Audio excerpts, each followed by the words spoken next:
Eleito com uma votação impressionante em 2018, que mudou toda a lógica da política catarinense, o governador Carlos Moisés vive um governo com muitas fases. E para falar da atual fase do governo Carlos Moisés, estou aqui no Centro Administrativo para a terceira entrevista com o governador. Dizem na política que o terceiro ano do mandato é o melhor ano, que é o ano que o governador já conhece a máquina, já tem o seu próprio orçamento feito e as obras começam a deslanchar. É esse o momento que o senhor está vivendo agora? O senhor comprova a tese? Obrigado, Piara, pela oportunidade. É esse sim o momento. O momento do governo é muito bom, tanto no aspecto político de relacionamento com a nossa base na Assembleia Legislativa, os projetos para o bem de Santa Catarina, para o bem dos catarinenses, a gente consegue aprovar com mais facilidade, consegue debater, discutir, aperfeiçoar na Assembleia Legislativa, e isso tem trazido muito resultado. Claro que é resultado, as pessoas dizem, mas é uma nova fase, é um novo governo, não.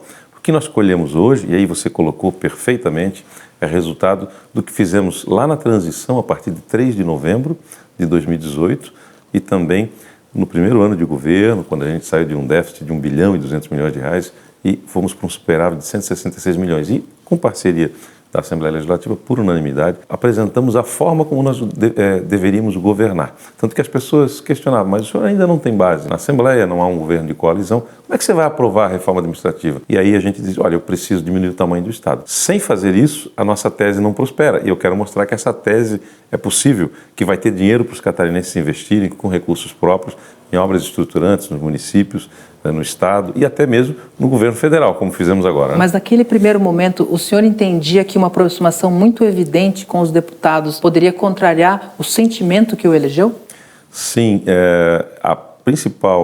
o risco da aproximação seria iniciar com o governo de coalizão e perder da mão do governador as principais pastas, aquelas que cuidam da eficiência no enfrentamento à pandemia, como foi o caso da saúde, né? É uma escolha do governador, foi e é uma escolha do governador, a Secretaria de Administração, a Secretaria da Fazenda. As pessoas achavam na época que o secretário tinha uma filiação partidária, não, mas isso não foi uma escolha política e nem foi para o partido do secretário. Paulo Elie teve que escolher entre o senhor e o MDB? Eu acho que o Paulo Elie não fez escolha. O MDB naquela época, né, através de um de seus representantes, anunciou que ou deveria sair do governo ou deveria sair do partido. Ele não fez movimento algum, eu acredito, e estão até hoje no governo, e hoje a gente tem um excelente relacionamento com os deputados, com a bancada do MDB, a maior bancada na Assembleia Legislativa, e que nos ajuda. Paulo Elie era um visionário da sua relação com o MDB, porque hoje ela é muito boa. Sim, sim.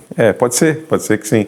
Um visionário, mas não só da relação com o MDB, como um grande secretário também, com grandes resultados, né? Secretário da Fazenda, assim como os outros que a gente pôde escolher, apresentaram os melhores números para Santa Catarina. Nossa gestão hoje, dita por organismos independentes do governo, é a melhor gestão pública do Brasil. O senhor falou da questão do secretário Paulo Elie, é um ponto que eu queria entrar nessa nossa conversa, porque o Estado vive um momento exuberante de arrecadação. O Estado tem dinheiro em caixa como poucas vezes teve na história política de Santa Catarina, e eu que acompanho os últimos governos nunca vi nada disso. O senhor distribui recursos, entrega para prefeitos, ajuda o governo federal. O quanto disso é fruto de gestão aqui dentro e o quanto é a inflação impactando na arrecadação, porque é percentual o ICMS? Exato. Veja, a arrecadação do Estado ela aumentou, de fato, em relação até à pandemia e a anos anteriores, mas o grande fruto dos recursos próprios investidos em infraestrutura não é só fruto da arrecadação, é fruto da boa gestão.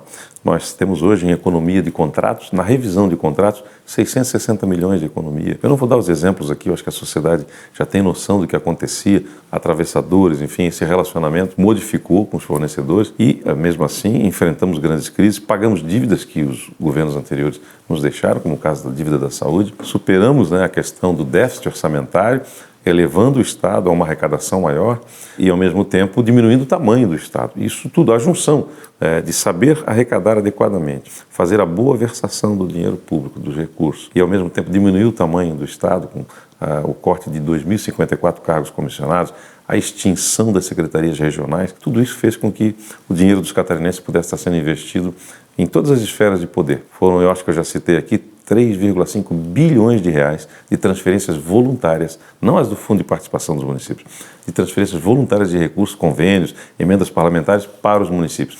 É muito dinheiro, os municípios, os prefeitos estão se sentindo contemplados e me agradecem muito toda vez que a gente se encontra. Dia desses, o ex-governador Raimundo Colombo fez uma crítica forte ao seu governo, disse que o governo fracassou. O senhor, no dia seguinte, rebateu, dizendo que o governo Colombo arrebentou o Estado. A gente está vivendo uma antecipação do debate eleitoral aí entre o senhor e o seu antecessor?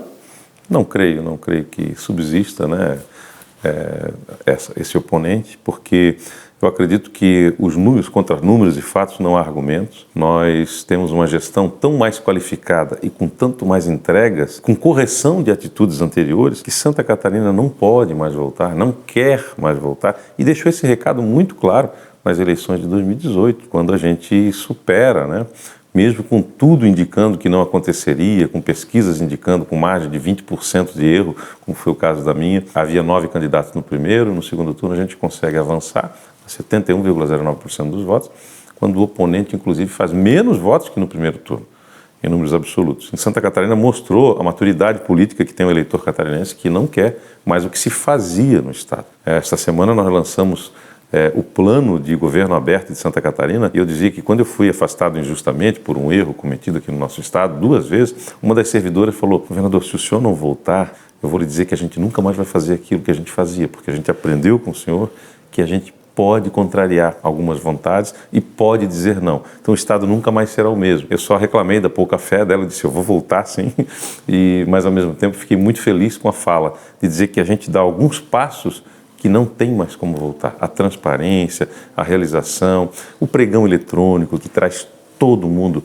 para ofertar ao governo, serviços enfim, e também bens, né, importantes para entregar aos catarinenses. Então não volta mais, o Estado nunca mais vai voltar a ser o que era a partir da nossa gestão. A gente estava falando do ICMS, eu não queria perder essa deixa, porque há quem acredite que o governo poderia ter medidas mais compensatórias, porque quando há um aumento na gasolina, por mais que não seja culpa do Estado o aumento da gasolina, o Estado se beneficia na arrecadação. Botijão de gás foi citado pelo ex-governador. Há formas de mitigar isso para o contribuinte, para o nosso contribuinte catarinense, na questão da arrecadação dos impostos? Veja, nós... E o presidente Bolsonaro usa isso como uma forma também muito forte. Essa tratativa ela não pode ser dissociada do resto de todo o ordenamento jurídico tributário da nação. Então a promessa de mais Brasil, menos Brasília precisa se cumprir nesse limite em que os estados e municípios precisam receber mais. Santa Catarina é o 4º estado que mais arrecada para o governo da União e o 24º em retorno dos tributos, né, que lança ao governo federal. Então, nós precisamos, de fato, ser respeitados enquanto Estado. Pujança, que é com um pouco mais de 1% do território brasileiro, o nosso Estado é campeão em muitas coisas, né, e oferta ao governo federal muitos valores que às vezes não retornam. Agora, simbolicamente, né, a gente faz um gesto também para o governo federal. É possível que esse gesto seja compensado lá na frente, um abatimento de dívida, mas 465 milhões injetados em rodovias federais. Tudo isso precisa ser entendido como mexer no pacto federativo, ao mesmo tempo não tratar isoladamente um tributo. Toda vez que você mexe num tributo, vai faltar dinheiro em algum lugar. Quando você retira qualquer movimento do ICMS, você vai afetar a vida dos prefeitos, porque o Fundo de Participação dos Municípios é parcela percentual do ICMS. Então, não é simplista dizer, mexe aqui, está tudo resolvido. Nós precisamos da reforma tributária. Essa é uma pauta federal, é uma pauta do Congresso que precisa ser capitaneada pelo governo federal. E então, as críticas dos oponentes, dessa coisa simplista de tratar os assuntos, ela na verdade é uma falácia, né? Algo que não tem consistência. Nós temos o menor tributo sobre o combustível do Brasil, a menor alíquota há décadas. E é óbvio que a responsabilidade do combustível estar alto hoje não é do governo do Estado. O senhor não quis assinar a carta em que os governadores dizem exatamente isso que o senhor me falou. Por que o senhor não quis assinar aquela carta? Eu tenho uma posição no fórum dos 27 governadores que eu disse, eu prefiro olho no olho, que a gente, como a gente está fazendo aqui agora, que a gente consiga dialogar com órgãos e poderes e pare de assinar por cartas. Né? O senhor assinou umas cartas eu não concordei com o modo. O senhor assinou algumas cartas e se arrependeu disso, né, governador? Sim, porque ela dá sempre margem para muita interpretação. Quando você assina uma carta, alguém lhe diz que você é contra a pessoa, contra A, B ou C. Quando você deixa de assinar, que você não é democrático. Isso não faz qualquer sentido. Eu posso não assinar, mas nós temos 2 alternativas, ou a democracia ou a democracia. Não temos outra. Então, nós somos pela democracia, somos pela independência de órgãos e poderes, pelo respeito aos demais poderes, a convivência harmônica. Isso não precisa estar numa carta, isso tem que estar no dia a dia do cidadão e no dia a dia do gestor. E a árvore é conhecida pelos frutos. Veja os nossos resultados, como a gente se relaciona com os poderes e órgãos. e perceba quais são os nossos movimentos. Uma coisa na comunicação que é interessante, que é essa frase que o senhor falou, que só existe a opção entre democracia e democracia, ela só faz sentido de ser dita no momento em que a democracia está sendo questionada. O senhor vê a democracia em risco nesses movimentos do presidente Jair Bolsonaro? Não, jamais. Eu não acredito que a gente tenha retrocesso. O Brasil é muito maduro. Apesar de jovem, a democracia brasileira ela está amparada em estruturas, né, que não imaginam e não há opção de sairmos de um processo democrático. Então, instituições permanentes de Estado que, obviamente, garantiriam, né, a continuidade de governo, a continuidade de gestores e também, ao mesmo tempo, a independência de órgãos e poderes. Como o senhor vê esse momento do governo Bolsonaro, que foi o seu padrinho da sua eleição? Basicamente, as pessoas votaram no 17, naquele sentimento de mudança que o 17 gerou e que Bolsonaro era o portador e seus aliados acabaram também se beneficiando. O partido do presidente da República, à época, o PSL, se a memória não me falha, tinha outros governadores, né? Apenas 3 se elegeram. Eu não sei se lançaram 13, 14, 15 governadores, eu não lembro a época. A gente pode pesquisar aí na história política. Então, nesses governos que foram eleitos, é possível também afirmar que, apesar da onda, o povo participou ativamente. Nós não queremos este candidato, queremos aquele. Eu poderia ter perdido a eleição se eu tivesse um oponente que agradasse a ampla maioria dos catarinenses. E eu era um desconhecido. Obviamente que aquela onda ajudou muito para que a gente chegasse à eleição, porque nós nos elegemos sob as mesmas bandeiras. E aqui em Santa Catarina nós estamos mantendo ela. Combate à corrupção. Eu sempre digo que o povo preferiu o desconhecido aos mesmos. O senhor faz essa avaliação? Eu também acredito nisso. Hoje não sou mais um desconhecido. Como é que vai ser disputar uma eleição sem ser desconhecido? É diferente, porque agora nós temos números, né? Então, todos esses possíveis oponentes, de fato, não tem como contrapor os nossos números de governo. Hoje eu tenho muito mais informação do que eu tinha a respeito do Estado e, ao mesmo tempo, mais informações do que nós fizemos, do que nós construímos e do que nós entregamos aos catarinenses, que de fato é muito avanço, né, comparativamente. Poderia dizer números aqui, mas acho que a gente ia tomar o teu tempo de um debate mais político, que é o perfil do teu programa. Talvez eu tenha sido o jornalista que mais entrevistou o candidato Moisés. E eu vejo mudanças no seu jeito de se colocar. E vejo o que permaneceu também. Mas eu queria só uma avaliação. O que ficou do Moisés pré-governador e o que permaneceu? Eu acredito que, na medida em que a gente precisa dialogar mais com o parlamento, com órgãos, poderes, acontece um amadurecimento também. Então, acho que nesse sentido todos crescem. A gestão se qualificou ainda mais, porque quando eu cheguei, como você bem colocou, além de desconhecido, cheguei sem time.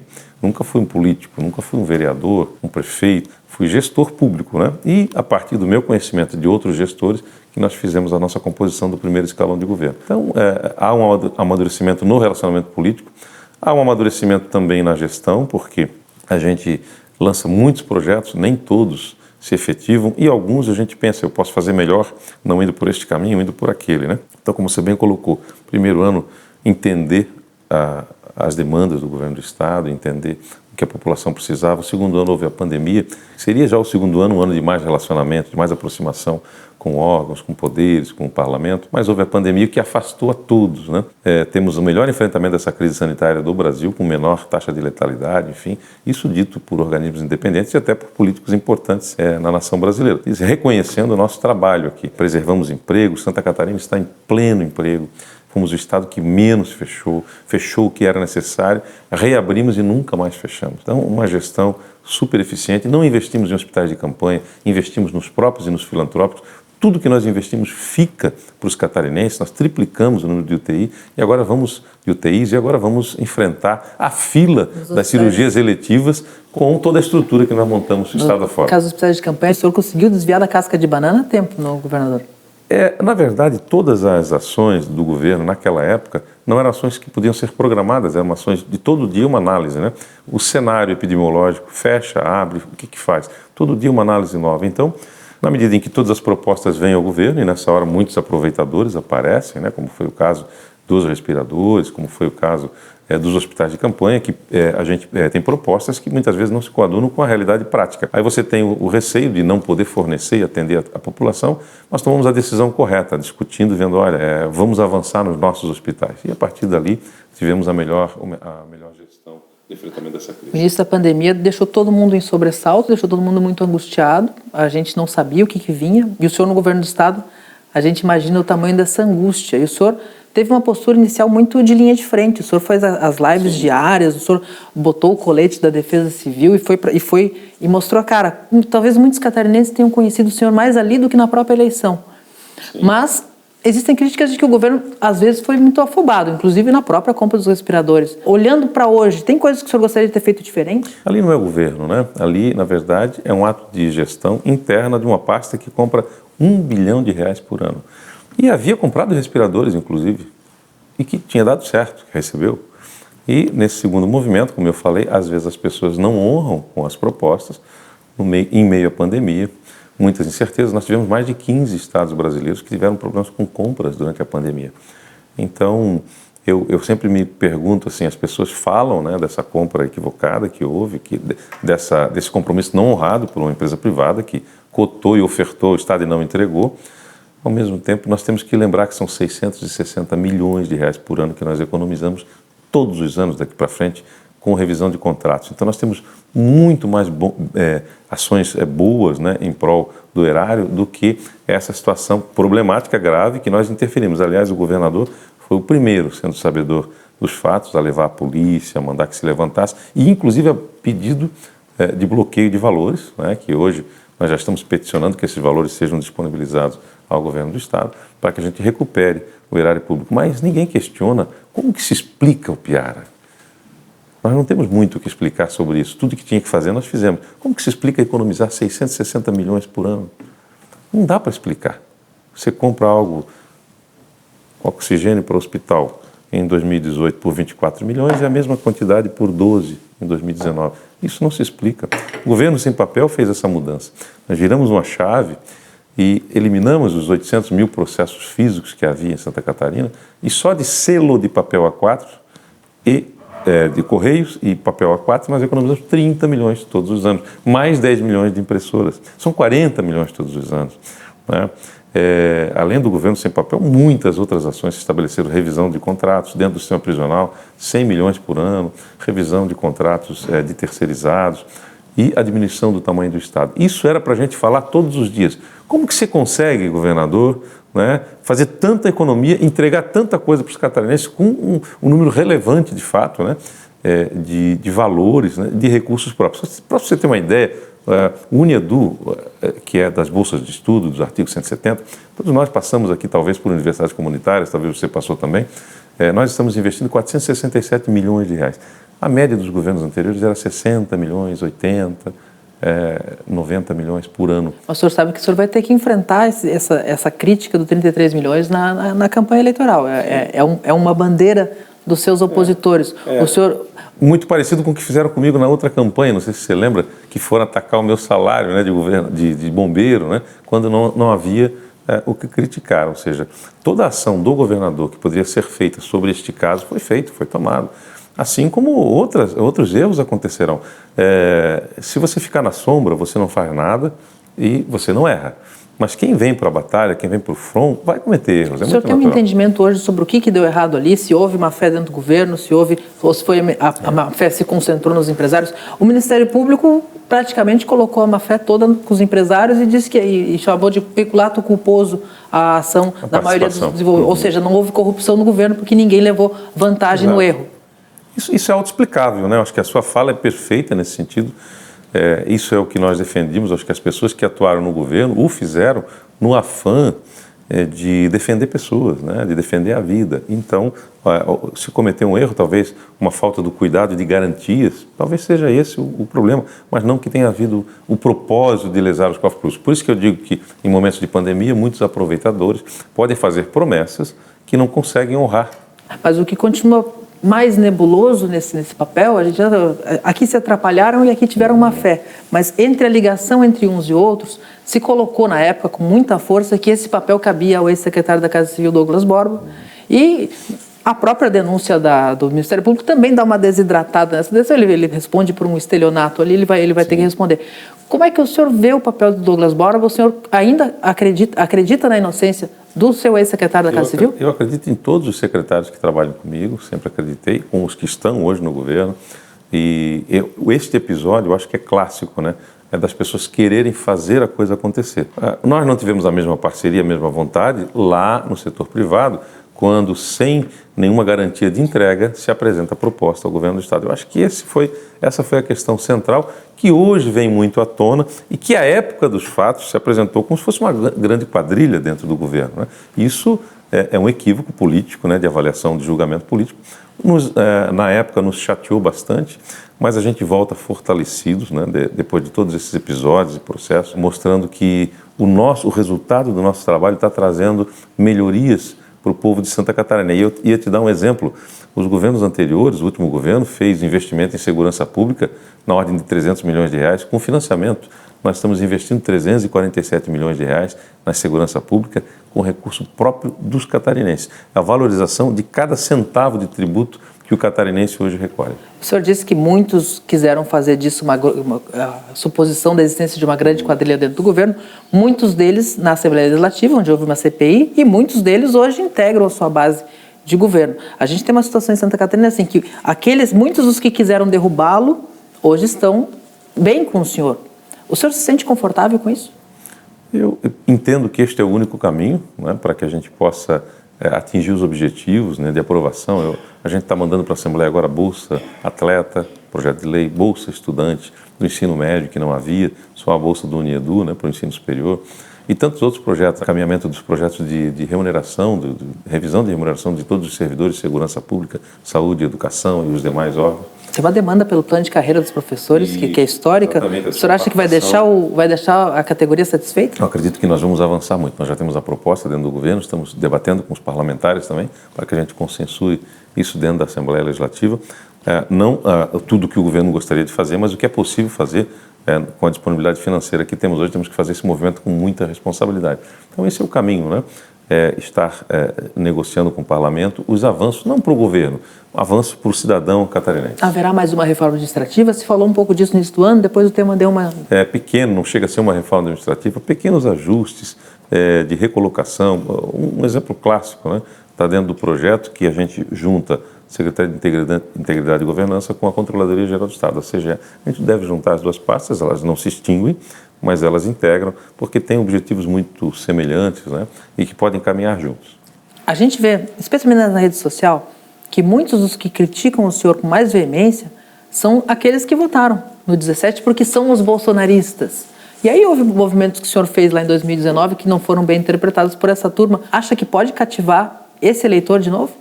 Tem muitos que têm reconhecido hoje que as críticas que faziam lá no ano de 2019, principalmente uma boa parte destes que queriam integrar o governo, né? E aí, como a gente trouxe um corpo técnico para o governo, eles criticavam, né, dizendo que a escolha era inadequada e o resultado daí que a escolha foi adequada. Se eu atendesse a todos do partido, eu não terminaria o governo, certamente. Por outro lado, alguns estão entendendo hoje que os nossos movimentos eram corretos, né? O que a gente fez, acreditar na ciência, proteger a vida dos catarinenses, trazer quadros das próprias, os quadros efetivos, né, de servidores públicos, como é a fazenda, como é a saúde, que é um médico efetivo da saúde, como é o André Mota, né, o Paulo Eli é um servidor de carreira da fazenda, colegas meus de corporação, alguns deles, a parte da infraestrutura hoje, né, com o Tiago Vieira, um coronel da PM, secretário de administração e tantos outros que eu trouxe vendo valores de pessoas, não no meio político, mas no meio que eu conhecia, que é o meio dos servidores públicos. Isso trouxe um resultado fantástico. Isso não foi compreendido à época. E algumas bandeiras bobas, né? O fato de Santa Catarina tem mais de 20 mil famílias assentadas. Então, esse mesmo público, uma vez quando eu recebo o movimento dos assentados, das pessoas que vêm me fazer uma visita, os sem terra, e vêm fazer, e com terra, né? Se são assentados, não é mais sem terra. Veja bem. Então, o movimento dos assentados, né? Esse povo, ele vive em Santa Catarina. Eles têm filhos, eles precisam de saúde, eles precisam ser vacinados, eles precisam de segurança no meio rural. Por que não receber, se eu sou o governador de todos os catarinenses? Isso não era compreendido à época. Eu cheguei a ser criticado por esse grupo quando eu mandei um caminhão e 20 bombeiros para combater incêndio florestal a pedido do Ministério da Justiça na floresta amazônica, e dizendo que não havia incêndio, que era mentira. e que eu estava fazendo aquele ato contra o presidente. Então, são pautas assim que hoje a gente já tirou da agenda. Eles também entendem que alguns se passaram, alguns exageraram, e tem alguns que ali que não tem solução, né? Não vamos citar nomes, mas alguns realmente não têm solução. A gente vive em nível nacional um segundo turno antecipado entre o presidente Bolsonaro e o ex-presidente Lula, do PT, e 1000 tentativas de criar uma terceira via, uma alternativa a essas duas candidaturas. O senhor politicamente se alinha em continuar com Bolsonaro ou o senhor olha para essa terceira via? Eu vou fazer o tratamento da política local em Santa Catarina. Vou fazer os arranjos políticos que forem necessários, né? Vou definir o futuro do nosso governo a partir do ano que vem. Não vou adiantar posições políticas e também não pretendo me manifestar no âmbito federal. Eu penso que Santa Catarina tem maturidade para escolher o seu governador e escolher o seu presidente, a quem mais se interessar. Essa terceira via que você fala, a eleição muito polarizada que nós vivemos hoje, né, me parece que é uma polarização que uma alimenta a outra, né? Então, isso também não é bom para a democracia, a gente pensa que isso tem que ser distensionado. Não acredito hoje de forma factível em terceira via, porque a gente não vê algo crescente, né, na vontade popular. Então, me parece que a eleição vai continuar polarizada. E eu tenho o direito de fazer as minhas escolhas e não influenciar nas escolhas dos outros. Por isso eu acho de extrema responsabilidade a gente entregar para os catarinenses o que a gente está fazendo em termos de gestão e cuidar da política local.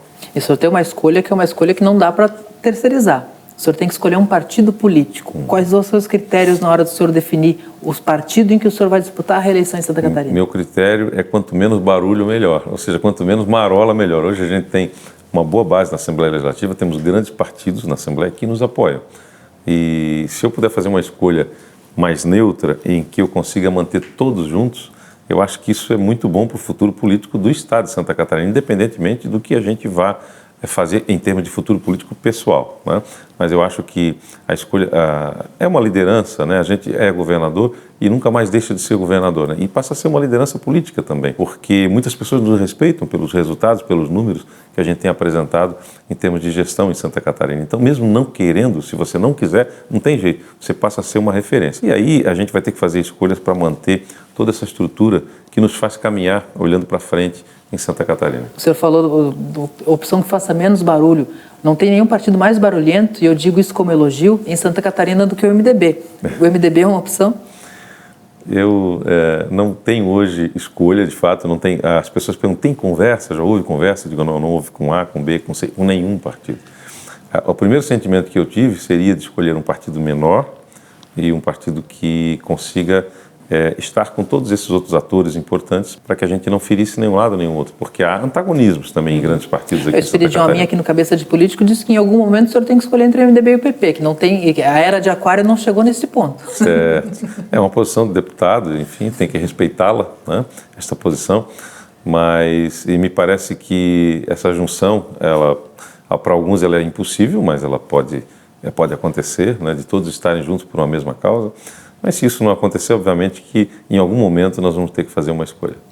Governador, muito obrigado pela sua terceira participação no Cabeça de Político, agora numa fase nova, na fase do PR Online. Muito obrigado por ter me recebido aqui no Centro Administrativo. Obrigado, é um prazer, e saber também que sou o político mais entrevistado aqui no Cabeça de Político. Agradecer a você e a sua equipe, né, por esses momentos que estivemos juntos aqui. Estarei sempre à disposição.